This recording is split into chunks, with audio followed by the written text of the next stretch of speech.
Wagwan people, it's me, Ian Robinson. Happy Health Day. So I'm here in my favorite spot, the woods, of course. I'm loving it. Look at that, loving it. So this video today is all about the dangers of consuming sugars. It's all about sugars. So again, it's all about the presentation.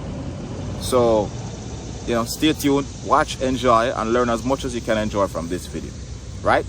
And why did I do this video, this presentation on the danger of sugar? Is simply because of this virus that is spreading around the world. Sugar makes you weak. Sugar makes you susceptible to all kinds of infections and all kinds of sicknesses. So please pay close attention, learn as much as you can learn. Peace out. Thanks for watching. Subscribe, like, and share. Thank you.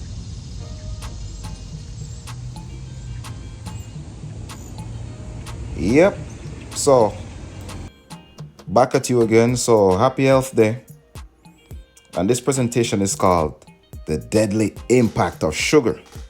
And of course, it's by me. It's by yours truly, Ian H. Robinson, right? I'm going to put in the H. Sounds more professional that way. I like it that way. Now, let's jump right into our first slide here on this presentation. So it says, why is sugar so deadly? Why is sugar so deadly? Well, sugar is deadly because over 20 different sicknesses result from excess sugar consumption. It's probably more. 20, I think 20 is an understatement, right?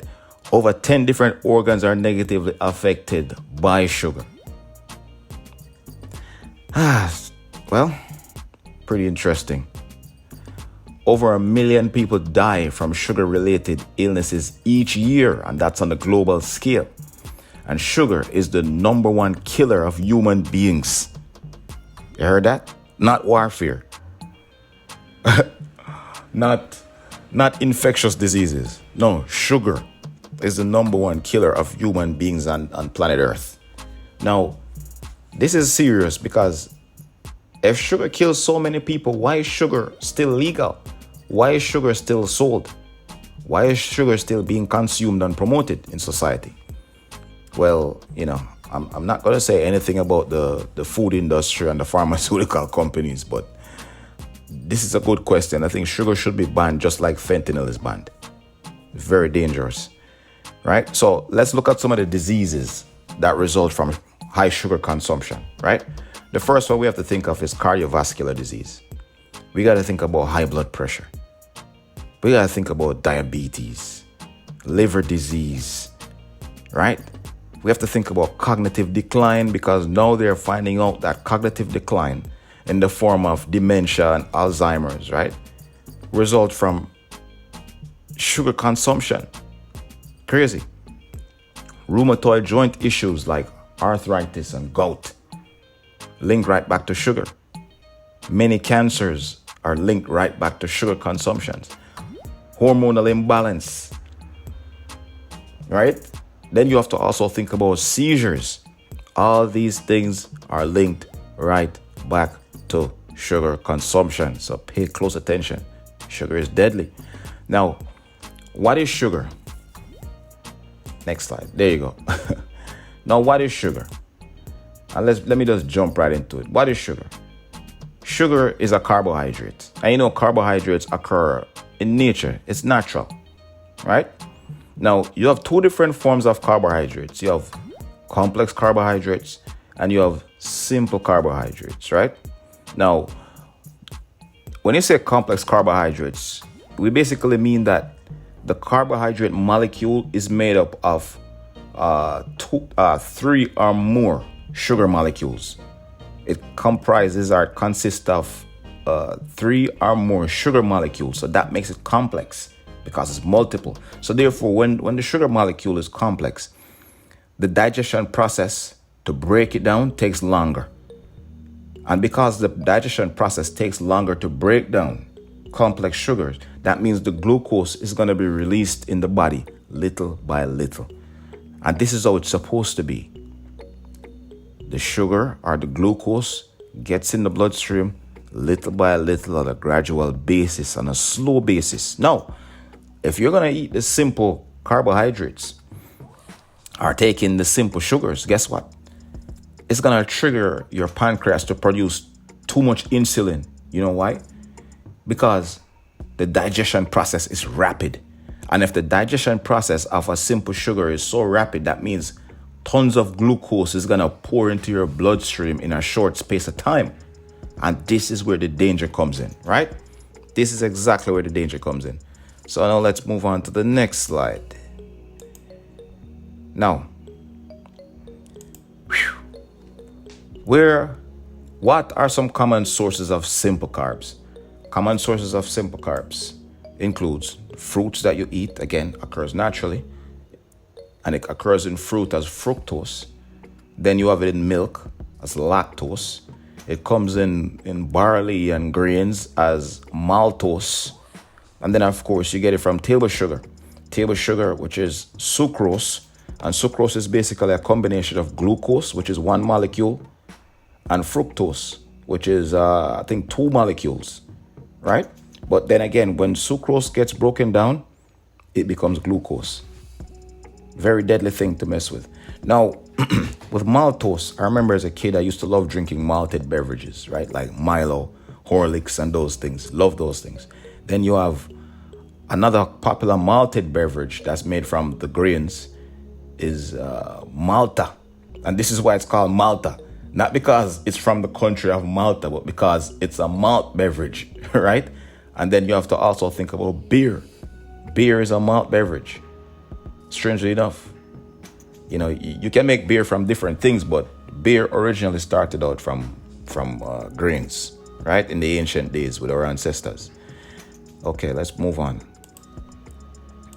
Next slide.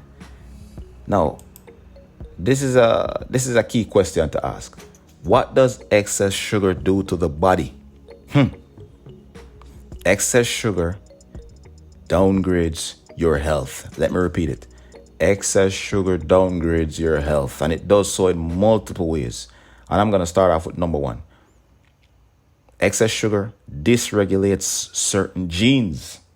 You see, sugar acts on a molecular level, therefore it can affect your genetics. But let me continue.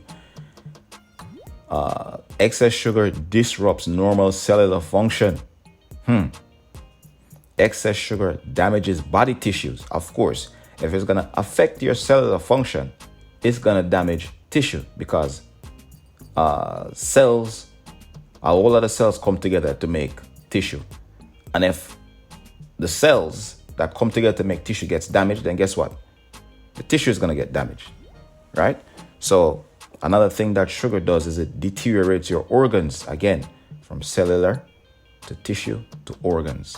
So if the smallest unit is being destroyed, as the level of destruction grows, the larger unit will be destroyed, right? And therefore, you're going to see organs being getting deteriorated from high sugar consumption.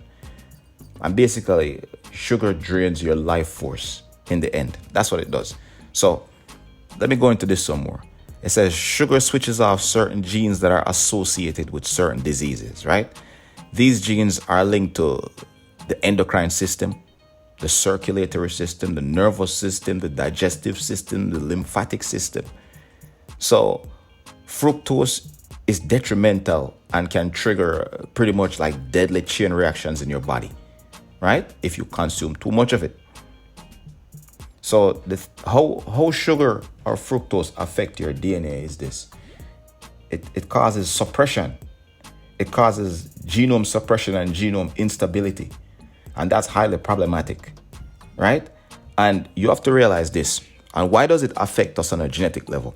You have to realize that our ancient ancestors never used to really eat sugar, never really ate sugar at the high level at which we are eating it today, at which modern man is eating it today. Now, we have thousands of ancestors that go all the way back, right? Those people weren't consuming so much sugar. Now, we started consuming sugar really just the other day. If you think about it, maybe the past 4 generations, the past 3 generations. So genetically speaking, our bodies, our genetics cannot handle sugar. It's like a toxin to us. At the level at which we're taking it in, our bodies, our genes cannot handle sugar in our bodies and in our physiology at such a high level. So basically, high sugar consumption will lead to some form of mutations, because the body is trying to adapt to it. So that will lead to mutations. And no, not because it leads to mutation, you're going to say, oh, I'm going to get some superpowers. I'm going to be a mutant if I eat a lot of sugar. No, this is not the Marvel universe. This is the real world, right? And if you're going to consume a lot of sugars, and it's going to affect you on a genetic level and possibly cause mutations and certain negative effects, even if not in you, possibly your child, then don't think those mutations are going to be cool, right? This is the real world. Let's move on. Now, what's one of the other issues that occur from eating too much sugar? Well, here you have it, obesity. Boom, straightforward, plain and simple. Now, too much sugar causes obesity, right? And I'm going to tell you some statistics right here. 42.4% of Americans are obese. That's 42.4. And I think these stats are from the year 2000. Year 2020, actually. Not 2000, 2020. And if you want to break it down on a demographic level, like African Americans, 49.6% of obesity in the African American population, 44.8% in the Latino population, 42.2% in the Caucasian population, and 33% of Native Americans are suffering from obesity. So again, we're seeing here that sugar leads to obesity, and we have a large number, almost half the population are obese, right? It's crazy. This is a very insidious thing. This is very insidious. Sugar is insidious. Now let's move on. The major culprits are glucose and fructose. And of course, this is just answering the question here that says, what does excess sugar do to your body? And this is what it does. Glucose affects the pancreas by stimulating insulin production. Fructose affects the liver by stimulating it to convert excess glucose to fats. So this is where the obesity thing ties in with high sugar consumption. Again, as it says, fructose affects the liver by stimulating it to convert excess glucose to fats. And this process is called lipogenesis, right? So let me jump right in. So glucose is a monosaccharide. It is made of one sugar molecule, as I said earlier, right? Now, multiple organs can handle glucose, can process glucose and burn off glucose, right? And handle glucose, even your muscles. But you see, fructose on the other hand, fructose is funny. Fructose can only be processed in one organ of the body, and that organ is the liver, because the liver is responsible for getting that fructose molecule, right? Breaking it into glucose and then converting it into fat. Now, if you're having too much fructose, what's going to happen to your liver? Your liver is going to burn out. It's going to overwork. It's going to get stressed out. And when your liver gets stressed out, a whole lot of bad things happen, man. Whole lot of bad things happen. Now, fructose slips into your diet through a consumption of fruits, as you know, table sugar, and through something called high fructose corn syrup. So this is why it's important for us to pay attention to serving size. Now, sometimes you might be eating a bag of cookies, right? And you eat that whole bag of cookies. Because you say, oh, it's a little thing, I can finish it. But that's a whole lot of high fructose corn syrup. Now, if you check the back of the thing, and the label will say, serving size, only 2 cookies. Oh, that's a problem. You ate the whole bag, right? So the serving size, which says only 2 cookies, might in and of itself have a lot of high fructose corn syrup, but you ate the whole bag. Now that's very problematic. So you're putting your liver under stress without even knowing it sometimes, right? A lot of people think alcohol is the thing that really affects the liver. Well, alcohol does affect the liver, but high fructose corn syrup is one of the chief liver destroyers right now. Trust me. Now, on the next slide here, we're just taking a look at the liver. So we see where the liver is located. It's located pretty much right under your lungs, nearby your stomach, right? And we also see that the pancreas is right under the liver. So this is basically showing us that the pancreas and the liver are neighbors. They kind of work in conjunction together. They're closely related. They're closely related to the digestive system. They're closely related to the endocrine system. And this is a part of the big problem, right? Being that they're so closely related to the endocrine system, when too much sugar is in your body, the liver and the pancreas gets affected. And being that they're so closely related to the endocrine system, guess what's going to happen? The endocrine system is also going to be thrown off. And your endocrine system basically controls your body's hormones. Now, let's look at this little diagram right here. It's all about insulin resistance. So this is pretty much the first hormone that gets thrown off by eating too much sugar, right? So let me explain this thing right here. As you see, number one, it says you eat. So you're eating the food right here. Then your pancreas responds. And what does your pancreas do in response? It produces insulin to get the glucose from the blood so that the cells can store the glucose for future use, right? Then excess glucose that didn't get stored in the cells, or excess glucose that did not get converted to glucagon, where's it gonna go?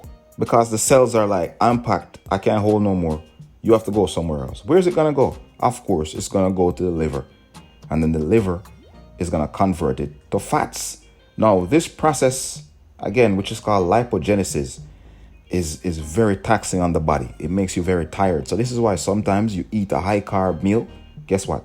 Boom, you're gonna fall asleep. You're gonna be so tired and exhausted because so much of your body's resources and so much of your energy is gonna be poured into getting this process of lipogenesis done effectively, right? Now, the process of lipogenesis is natural, and the process of insulin being secreted from the pancreas is natural, right? But too much stress on the pancreas is a big problem, or too much insulin hitting up the cells, asking them for room to store some glycogen is also problematic. Because guess what happens? When your pancreas is constantly making insulin, hitting up the cells, hey, I got some glucose or some glycogen to get stored. I want you to store some glucose and glycogen. Guess what the body cells begin to say after a while? They start to say, yo, I'm overworked and I'm already filled up with glycogen. I can't hold no more glycogen. So therefore, all this extra glucose that didn't get stored has to go somewhere. It has to go somewhere. It has to be used, right? And again, as I said, it's going to be used in lipogenesis, where the liver converts glucose into fats. And this is why also people start to gain weight when they eat highly sugary foods, because your body is processing and your body is doing what it's supposed to do. But there's just not enough room, and it has to be stored. You're not going to sweat it out, or you're not going to cry it out, or it's not just going to pass from your body like that. It has to get stored. And it's going to be stored. It's going to be converted by the liver first in order to be stored in the liver. And when it is stored in the liver, that leads to another host of problems. So again, we see that sugar starts a deadly cycle in the body. And we have to really cut down on our sugar and stay away from it if we can, right? Now, next slide here. Let's see what it says. It says, what hormone is primarily affected by sugar? And as I said earlier, it says too much sugar causes insulin spikes. So sugar affects insulin hormone, and it causes your insulin levels to spike. Insulin level spiking is a pretty critical thing, very dangerous thing, right? So it says here, the pancreas produces too much insulin. Then the body becomes more non-responsive to insulin. This is what I'm talking about, of the insulin trying to get the cells to open up and accept the glucagon, right?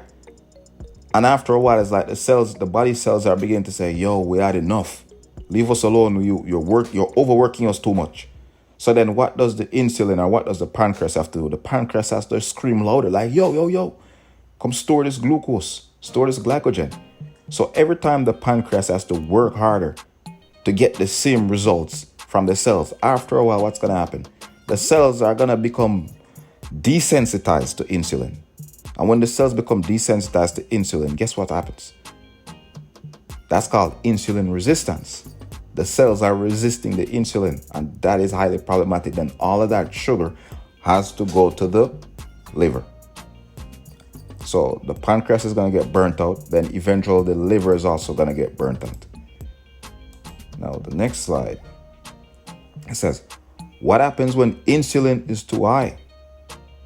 Now, excess insulin in the bloodstream causes cells in your body to absorb too much glucose. Right? And then, of course, when the cells are absorbing too much glucose, this is before the cells finally give up. When the cells are absorbing too much glucose at first, it causes you to be very tired and very drained. And this is called hypoglycemia. Now, hyperglycemia is if you have too much sugar in your blood. Hypo is if there's too little. Because again, the insulin is doing its job of removing the excess sugar from the blood. But this takes place before the body cells finally say, yo, too much, you're overworking us, right? All problematic stuff. Now, next slide. And this one is taken from the medical news today, right? So, again, when the cells finally give up and tell the pancreas, like, yo, listen, we're not accepting any more overwork from the insulin. And of course, all the excess glucose is going to have to go to the liver. And of course, the liver, through lipogenesis, is going to take all this glucose and turn it into fat. Now, look what happens. The liver becomes fatty. And then you develop non-alcoholic fatty liver disease. That disease is called NFLA, something like that. No, it's NAFLD. Non-alcoholic fatty liver disease, which is the beginning of the end if you're not careful. But the good thing with this condition is that it's reversible, because you can just cut down the amount of fats, the amount of sugar that's going in your blood. And if you cut down the amount of sugar that's going in your blood, then your liver can become healthy again. But if you allow this condition to continue, guess what? It's going to lead to psoriasis. And again, we usually think that psoriasis has to do with alcohol use only, but nope. It also has to do with sugar consumption, right? Now, this is another thing that happens. So some of the fats that your liver is producing gets pumped into the bloodstream, and this leads to a buildup of blood lipids, which can then block the blood vessels in the eyes, right? In the brain, in your heart, and cause heart attacks. If it happens in your brain, then that can lead to dementia and even strokes. It can happen in your lungs, pulmonary embolisms. It can happen in your extremities. And this is why sometimes you see people have to get amputated, or you see people who are diabetic have healing issues because there's not enough blood going to the extremities of the body because they're blocked up. And these blood vessels eventually die, right? So fatty liver can spiral out of control and become cancerous. Yes, fatty liver that results from too much sugar can spiral out of control and become cancerous. Now, liver cancer claims like over 18,000 men every year and 9,000 women every year. And I think that's on a national level. So liver cancer is no joke. But again, liver cancer lots of times results from high sugar consumption. So we have to be very careful. Watch these things. A lot of things come from high sugar consumption, right? So what happens when the liver makes excess fats? As I said earlier, these excess fat gets pumped in the blood vessels. But of course, we have to think about this thing called increased visceral fat. So next thing we have to also consider is increased adipose fat. And we have to also consider increased blood lipids, as I said earlier. So when your liver makes excess fat, you begin to get more visceral fat. And visceral fat is the fat that is stored within your abdomen. It is the fat that is stored within your abdomen. It is the fat that begins to coat your organs. And that fat is very toxic because it produces very inflammatory responses, right? Now, the excess fat that your liver is producing increases your adipose fat. So whereas visceral fat is the fat that is within your abdominal cavity and around your organs, adipose fat is the fat that is under your skin. Now, that's normal fat. That's bad, but not as dangerous as the visceral fat, right? Now, we have to also consider the excess fat goes into the bloodstream again and causes you to have too much blood lipids, right? A high blood lipid level, or you would say high LDL. This is a very dangerous condition, very problematic and very common. So again, watch the sugar consumption. Now it says, how much sugar should I consume in a day? Well, according to the American Heart Association, right? We should consume, like for example, a child, right? A child should consume 3 to 6 teaspoons, which is the same as 12 to 25 grams of sugar on a daily basis. For women, a woman should consume 6 teaspoons, which is equivalent to 25 grams. An adult male who is active should consume 9 teaspoons, which is equal to 38 grams. But even with all these recommendations and stuff, I still think these recommendations are high. But nonetheless, the average American consumes 77 grams of sugar per day. So if the American Heart Association says that the average female, for example, should get 25 grams, right? And the average male should get 38 grams. However, contrary to the fact, the regular American really consumes 77 grams. It's like we're consuming half as much, sometimes 3 times as much in some cases. You know, and then forget it. When it comes on to children, it says children should get 12 to 25 grams. Come on, some kids can eat like 100 grams of sugar per day. So they're taking in a whole lot of sugar, a whole lot more than they should be taking in, right? And we tend to give kids sugar and we say, oh, sugar is normal for kids, but we're not helping our kids. We're not doing anything good for them by giving them sugar. We're just building up problems that are going to manifest in the future, right? That is very crucial and very dangerous. So watch out how you give your kids sugar. It's just going to lead to future problems.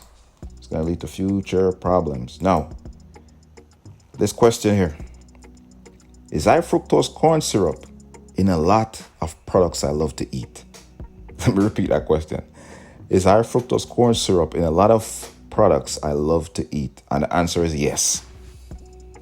Because it's just straight up. Most processed foods are loaded with added sugars. Most processed foods are filled with sucrose and fructose. And of course, as I said earlier, sucrose and fructose gets broken down into glucose. And fructose gets broken down into glucose by being processed by the liver.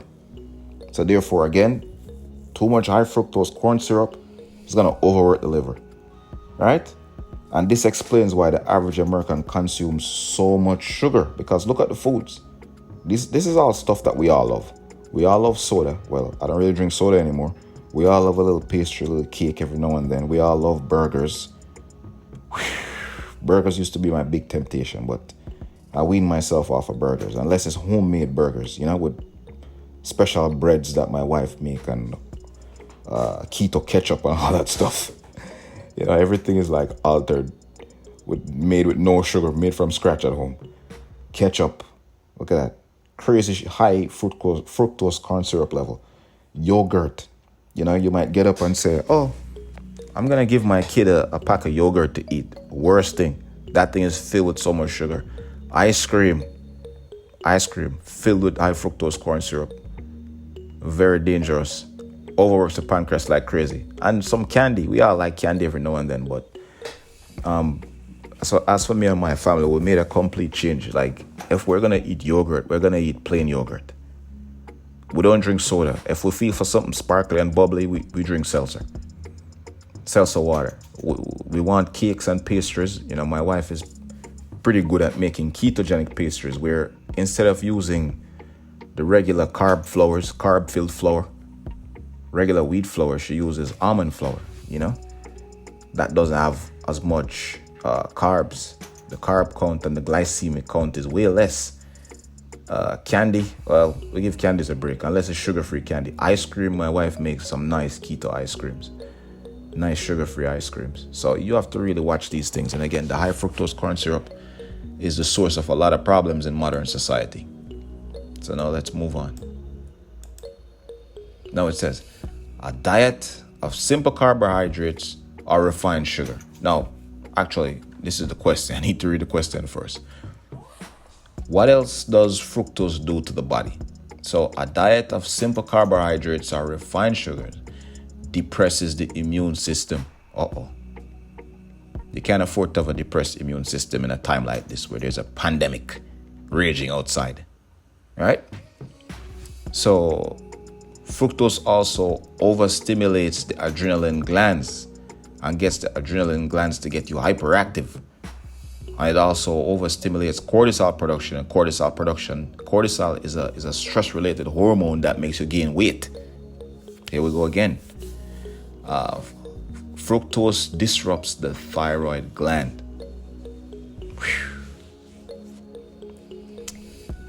And fructose also decreases aldosterone production. And aldosterone has a lot to do with your high blood pressure, right? Because it gets the blood vessels to become constricted.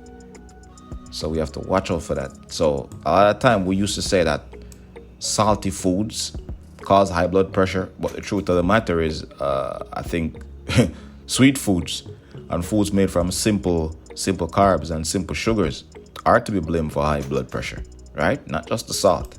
I'm sure the salt kind of contributes to it, but I think the salt is like after the fact. So now let's pay keen attention to this right here. The next slide. Let me move on. Now, what is the chief sickness associated with high sugar intake? Right? The chief condition that's associated with high sugar intake, boom, it's right there, diabetes. And of course, we know that diabetes has everything to do with insulin resistance, when the cells in the body no longer listens or no longer responds to insulin. And then as a result, the pancreas has to overwork. And if the pancreas is going to overwork, the pancreas is going to get burnt out. And if the pancreas gets burnt out, then eventually the liver is going to get burnt out. So it's a deadly chain reaction. And that's all tied into diabetes. Now, 1.5 million people die from diabetes on the global scale, right? And right here I have a simple chart that shows like the top 10 countries as far as diabetes, as far as the percentile of diabetes or the percentage of people in the population that has diabetes, right? Now, Kiribati is one. Kiribati is pretty much a small country in the Pacific Ocean, right? High rates of diabetes. Sudan, the second highest rate. Tuvalu, third highest rate. Mauritius has a higher rate of diabetes at 22%. Listen, 22% of the population is almost a quarter of the population that is suffering from diabetes. New Caledonia, 21%. Pakistan, 19%. Solomon Islands, Papua New Guinea, Palau, Egypt has a very high rate, or very high percentage incidence of diabetes. Now, one thing I'm realizing when I was looking at this chart, the extended version of this chart that goes to like over 100 something countries, I realized that diabetes is rampant in a lot of the Pacific Ocean nations, a lot of Oceania, so to speak.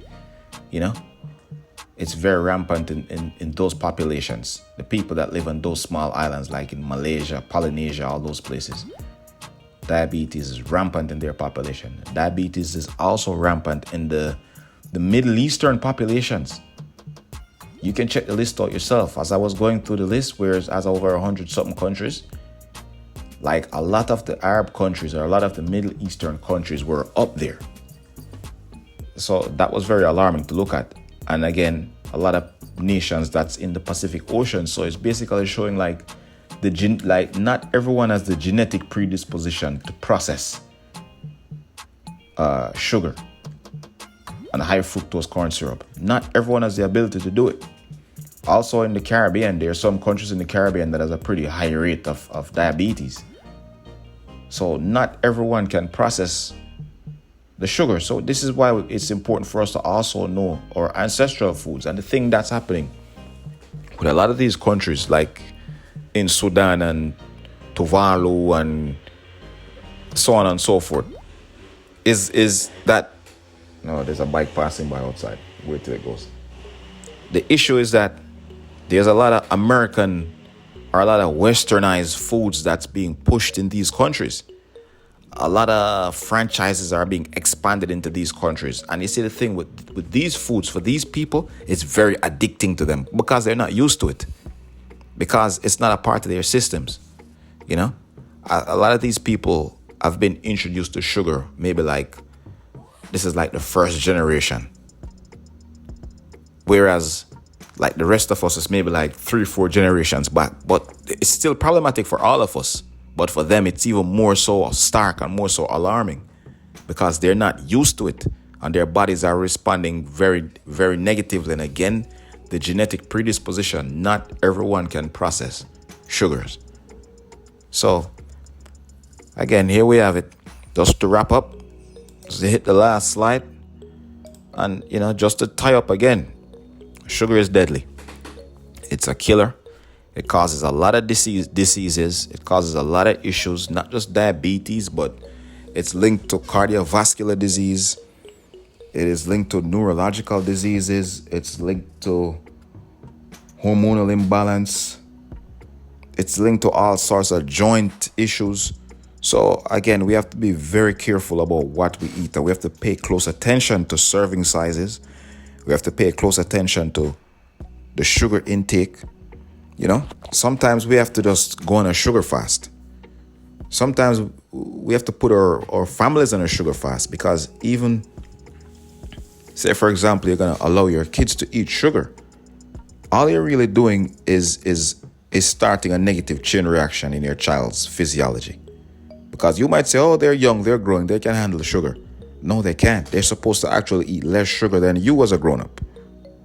So make sure your kids are consuming less carbohydrates or less sugar than you are. The standard American diet says that we are to be consuming more carbohydrates. But if you really follow that diet, you're going to be diabetic. You're going to be consuming too much sugars. Because you're going to be consuming too much grains, too much baked products, and so on and so forth. Remember, carbohydrates is problematic. So in the standard American diet, or the SAD, so to speak, carbs are on top. They advise people to consume more carbs, but the truth of the matter is people need to consume less carbs. So that food pyramid thing needs to be revised. And if we're going to push that food pyramid to other countries where people are not used to sugar consumption, then we're going to have a whole lot of people losing their quality of lives and people losing their lives to consuming sugar because they're consuming sugar. So again, we have to be very keen and we have to know. We have to know what we're eating and we have to know the effects these things are having on our bodies, right? We have to know and understand that every time we eat sugar or too much sugar, the pancreas gets overworked. Your body cells begin to become resistant to insulin. You're going to have all this glucose floating around your system. Then your liver is going to have to overwork to turn it into fats. And then it's going to make you gain weight. So it's a deadly chain reaction. So essentially, sugar is is deadly because it starts a chain reaction that causes so many problems in your body, in our bodies, and that kills us eventually. So again, my people, stay safe, stay smart, watch out for sugar. Watch out for sugar. Peace out.